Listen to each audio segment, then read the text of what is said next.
অভিন্ন জলরাশি নীতিমালা না হলে দেশে বন্যা ঝুঁকি আরও বাড়বে বলে মন্তব্য করেছেন পরিবেশ, বন ও জলবায়ু পরিবর্তন উপদেষ্টা সৈয়দা রিজওয়ানা হাসান। সকালে মানুষের জন্য ফাউন্ডেশনের ক্ষমতায়ন, জলবায়ু সহিষ্ণু সমাজের জন্য নারী ফেজ 2 প্রকল্পের আয়োজিত annual community of practice network convention শীর্ষক অনুষ্ঠানে তিনি এ মন্তব্য করেন। উপদেষ্টা বলেন, বর্তমানে জলবায়ু পরিবর্তনের ফলে শেরপুর, ফেনী, নোয়াখালীতে বন্যাসহ আবহাওয়ার চরম ভাবাপন্ন অবস্থার সৃষ্টি হয়েছে।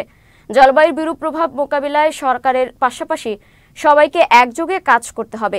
জলবায়ু পরিবর্তনের চ্যালেঞ্জ মোকাবিলায় আঞ্চলিক সহযোগিতার পাশাপাশি উজান এবং ভাটির দেশকে একসঙ্গে কাজ করার আহ্বান জানান সৈয়দা রিজওয়ানা হাসান। এই যে ছোট ছোট উদ্যোগগুলো আমরা সময়ে নেই না, যার জন্য বড় উদ্যোগগুলো আসলে আর আমরা মোকাবেলা করতে সক্ষম হই না। আপনারা এখানে একজন নারী বলেছেন যে তিনি কারুপণ্য করেন, শাড়ি করেন, আরেকজন গাছ লাগান।